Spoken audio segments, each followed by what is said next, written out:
साल 2014 चीन का गुआंगशी जुआंग रीजन में छुपा हुआ है जूडियन केव, एक ऐसा अंडरग्राउंड केव सिस्टम जो दुनिया के सबसे गहरे और खतरनाक अंडर वाटर केव्स में से एक है। ये है जूडियन केव। इस केव की खासियत है कि इसकी दो एंट्रेंस है, नॉर्थ और साउथ।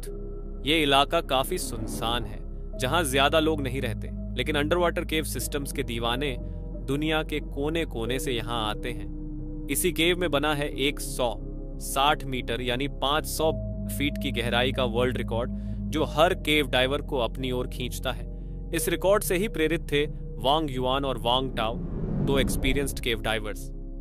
युआन के नाम 400 से ज्यादा केव डाइव्स का अनुभव था, जबकि टाओ भी 200 से ज्यादा बार खतरनाक केव्स को एक्सप्लोर कर चुके थे। लेकिन इस बार उनका सामना एक ऐसे चैलेंज से होने वाला था जो उनकी जिंदगी हमेशा के लिए बदल देगा। उनका मिशन साफ था, 160 मीटर की गहराई को पार कर एक नया वर्ल्ड रिकॉर्ड बनाना। लेकिन यह सफर जितना आसान लग रहा था उतना ही खतरनाक था, और इसी सोच के साथ वो लोग डाइविंग के लिए निकल पड़ते हैं।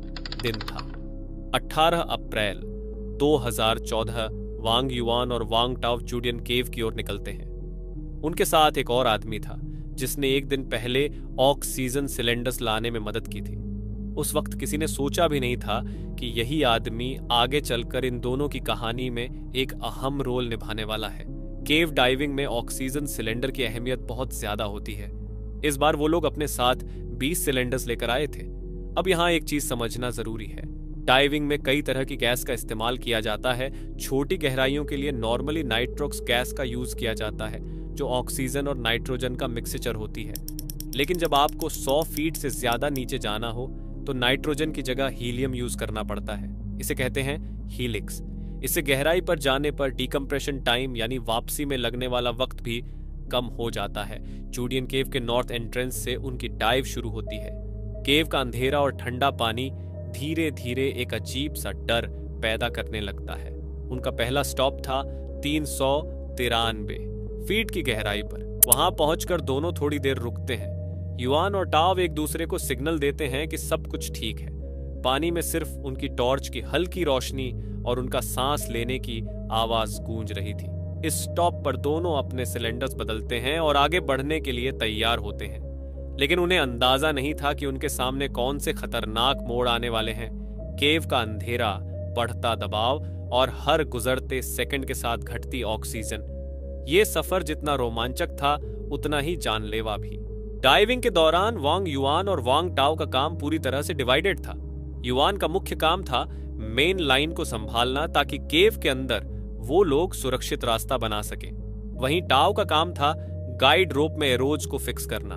अब आप सोच रहे होंगे कि ये एरोज क्यों जरूरी होते हैं। दरअसल अंडर वाटर केव में सेंस ऑफ डायरेक्शन पूरी तरह से खत्म हो जाता है। चारों तरफ अंधेरा, ठंडा पानी और एक जैसा दिखने वाला रास्ता।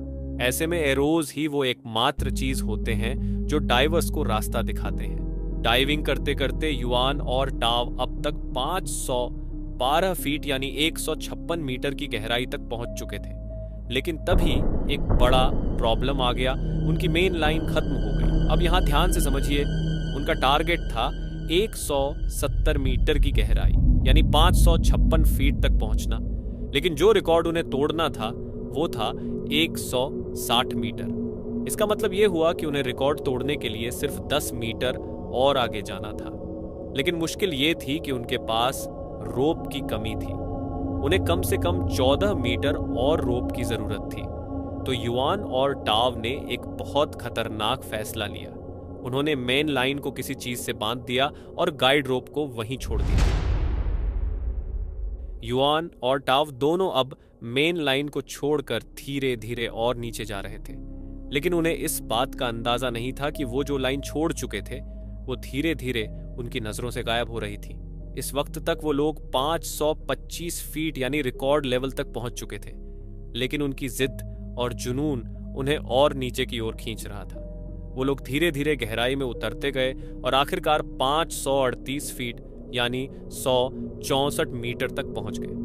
तभी युआन को कुछ अजीब महसूस होने लगा। उसे एक अनजान सी घबराहट होने लगी।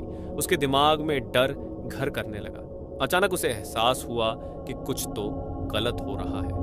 वो समझ चुका था कि उनके लिए खतरा धीरे धीरे बढ़ रहा है। डाइविंग के इस खतरनाक मोड पर वांग युआन और वांग टाओ अब एक बड़ी मुश्किल में फंस चुके थे। उनके हिसाब से सिलेंडर में जो गैस मिक्सचर था वो बिल्कुल सही था, लेकिन शायद कुछ तो गड़बड़ हो चुका था। ये सोचने का उनके पास वक्त ही नहीं था, क्योंकि अब उन्हें किसी भी हालत में ऊपर जाना था। इस वक्त वो 166 मीटर की गहराई पर थे। इसका मतलब ये हुआ कि उन्होंने वर्ल्ड रिकॉर्ड तोड़ दिया था, लेकिन उनकी असली चुनौती तो अब शुरू होने वाली थी। सोचिए, इतनी गहराई पर पहुंचने के बाद गाइड रोप को देख पाना लगभग नामुमकिन था। लेकिन युआन और टाव ने अनुमान लगाया कि वो उस जगह के आसपास तो आ चुके थे जहां से शायद गाइड रोप नजर आ सकती थी, लेकिन उन्हें गाइड रोप नहीं मिला। अब उनके पैरों तले जमीन खिसक गई। सबसे बड़ी मुसीबत यह थी कि मेन लाइन किसी वजह से ऊपर खिसक गई थी। अगर उन्हें मेन लाइन नहीं मिलती तो वो हमेशा के लिए इसी केव में खो जाते, और ये अक्टूबर का महीना था। विंटर सीजन में केव के अंदर पानी इतना साफ होता है कि आप करीब 15 मीटर तक देख सकते हैं। लेकिन उनकी बदकिस्मती देखिए, कुछ दिनों से लगातार बारिश हो रही थी। पानी गंदा और सिल्ट से भरा हुआ था। इसकी वजह से उनकी विजिबिलिटी सिर्फ 2 मीटर यानी 6 फीट तक ही सीमित रह गई थी। अब पानी में अंधेरे में वो लोग मेन लाइन ढूंढने की कोशिश कर रहे थे।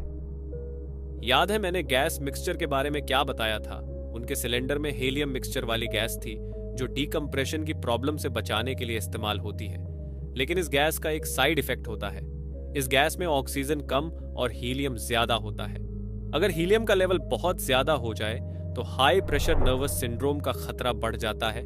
युआन और टाव के साथ भी यही हो रहा था। गहराई में ज्यादा देर रहने की वजह से ये साइड इफेक्ट उन पर असर डालना शुरू कर चुका था। उनकी सोचने समझने की क्षमता धीरे धीरे कम हो रही थी। अब सवाल यह है, अगर केव के अंदर सेंस ऑफ डायरेक्शन काम नहीं करता तो वो ऊपर कैसे जा रहे थे?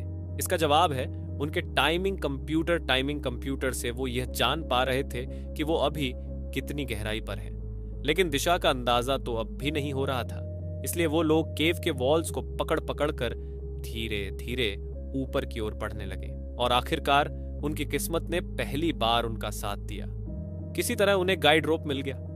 दोनों ने राहत की सांस ली। लेकिन यह बस एक बार का संयोग था। हर बार किस्मत उनका साथ नहीं देने वाली थी। असल चुनौती अभी बाकी थी। पानी में नीचे जाने से ज्यादा मुश्किल होता है ऊपर आना। गहराई में पानी का प्रेशर बहुत ज्यादा होता है, और जब आप हाई प्रेशर से लो प्रेशर की तरफ आते हैं तो खतरा और बढ़ जाता है। इस वक्त युआन और टाव को एहसास हो चुका था कि उनके आगे जो सफर है वो किसी नाइटमेयर से कम नहीं होने वाला था। डिकम्प्रेशन सिकनेस किसी भी डाइवर के लिए सबसे बड़ा खतरा होती है।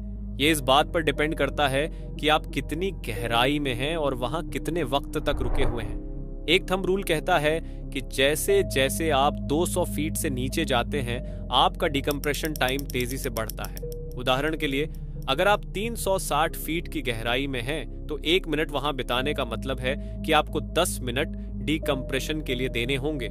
लेकिन युआन और टाव की हालत तो और खराब थी। गाइड रोप को ढूंढने में उनका काफी वक्त बर्बाद हो चुका था, और इस वजह से उनके ऊपर डिकम्प्रेशन सिकनेस का खतरा कई गुना बढ़ चुका था। हालत और खराब तब हुई जब घबराहट की वजह से उनका ब्रीदिंग रेट बढ़ गया। तेजी से सांस लेने की वजह से उनके ऑक्सीजन सिलेंडर में मौजूद ऑक्सीजन बहुत जल्दी खत्म होने लगी। अब उन्हें जितनी जल्दी हो सके 243 फीट की गहराई पर पहुंचना था। वहां पर एक ऑक्सीजन सिलेंडर रखा हुआ था जिसे उन्होंने पहले से सेट कर रखा था। लेकिन ऐसी खतरनाक हालत में टाव रुक गया। उसने अपनी टॉर्च की मदद से एक सिग्नल बनाया। युआन ने उसे देखा और तुरंत उसके पास पहुंचा। टाव ने हैंड साइन से बताया कि उसका ऑक्सीजन खत्म होने वाला है। असल में दोनों का ही ऑक्सीजन लगभग खत्म हो चुका था, लेकिन टाव की हालत ज्यादा खराब थी। उसका सिलेंडर किसी वजह से उसे ठीक से सांस लेने नहीं दे रहा था। युआन ने तुरंत अपने सिलेंडर से बैकअप ऑक्सीजन निकालकर टाव के साथ शेयर किया, लेकिन इस मदद के बावजूद टाव धीरे धीरे बेहोश होने लगा। उसकी आंखें बंद होने लगीं और वह अंधेरे में गायब सा हो गया। युआन की हालत बिगड़ती जा रही थी। उसका हाथ कांपने लगा, सांस भारी होने लगी। उसे महसूस हुआ कि कुछ ही मिनटों में शायद उसका भी वही हाल हो सकता है जो टाव का हुआ था। लेकिन उसने हिम्मत नहीं हारी। अब उसे अकेले ही 243 फीट की तरफ जाना था। उसने किसी तरह गहराई में जाकर सिलेंडर उठाया, लेकिन वह सीधा ऊपर नहीं गया। वह फिर से नीचे गया, टाव को ढूंढने के लिए। युआन को लगा कि शायद वह अपने दोस्त को बचा सकता है। अंधेरे पानी में, जहां विजिबिलिटी लगभग न के बराबर थी, युआन ने पूरी कोशिश की। उसने हर तरफ टाव को ढूंढा, लेकिन टाव का कहीं कोई अता पता नहीं था। उसका दिल बैठने लगा। एक अजीब सी बेबसी उसके ऊपर हावी हो गई। अब युआन को ऊपर जाना ही पड़ेगा। उसकी जान पर बन आई थी। वह किसी तरह ऊपर की ओर बढ़ता है और 187 फीट तक पहुंच जाता है। वहां पर एक और ऑक्सीजन सिलेंडर रखा था। युआन को लगा कि एक आखिरी कोशिश तो बनती ही है। उसने एक बार भी अपनी जान की परवाह नहीं की। उसकी सोच बस अपने दोस्त टाव को ढूंढने तक सिमटी हुई थी। लेकिन इस बार भी कुछ हासिल नहीं हुआ। अब युआन का शरीर थककर चूर हो चुका था। उसका सारा होप खत्म हो चुका था। उसकी आंखें धीरे धीरे बंद होने लगी। वो इतना कमजोर हो चुका था कि मानो अब उसके शरीर ने भी हार मान ली। लेकिन अचानक, जैसे ही किसी ने उसे जगाया हो, युआन झटके से होश में आया। उसके मन में एक ही ख्याल आया, नहीं, मेरा अंत यहां ऐसे नहीं हो सकता। अगर उसे जिंदा रहना है तो उसे किसी भी हालत में ऊपर जाना ही होगा। लेकिन समस्या सिर्फ ऑक्सीजन की नहीं थी।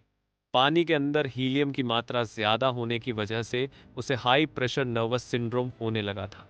शरीर कांपना, हाथों का नियंत्रण खोना, सर दर्द इतना तेज कि मानो सिर फट जाएगा, उल्टी होना, ये सब लक्षण उसे महसूस हो रहे थे।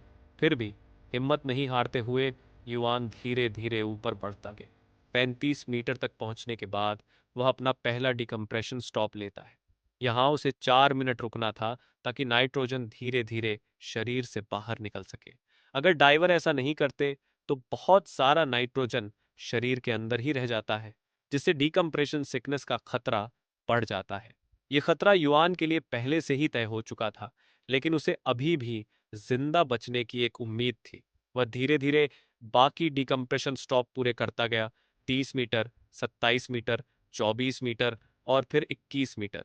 लेकिन 21 मीटर पर उसका शरीर जवाब देने लगा।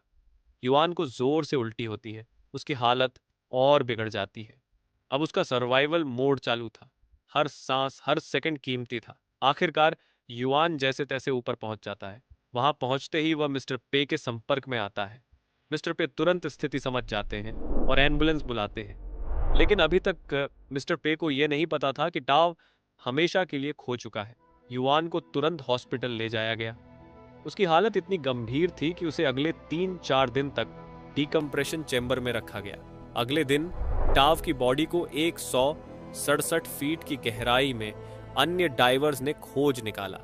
टाव की मौत इस बात का सबूत थी कि गहराई के खेल में छोटी सी गलती भी जानलेवा साबित हो सकती है। और इसी तरह के एक केव में कॉलेज के 10 दोस्त घूमने जाते हैं और केव के अंदर जाने के बाद उस केव में पानी भर जाता है। ये वीडियो देखने के लिए ऊपर क्लिक करें और वीडियो अच्छा लगे तो चैनल को सब्सक्राइब करें। Thank you.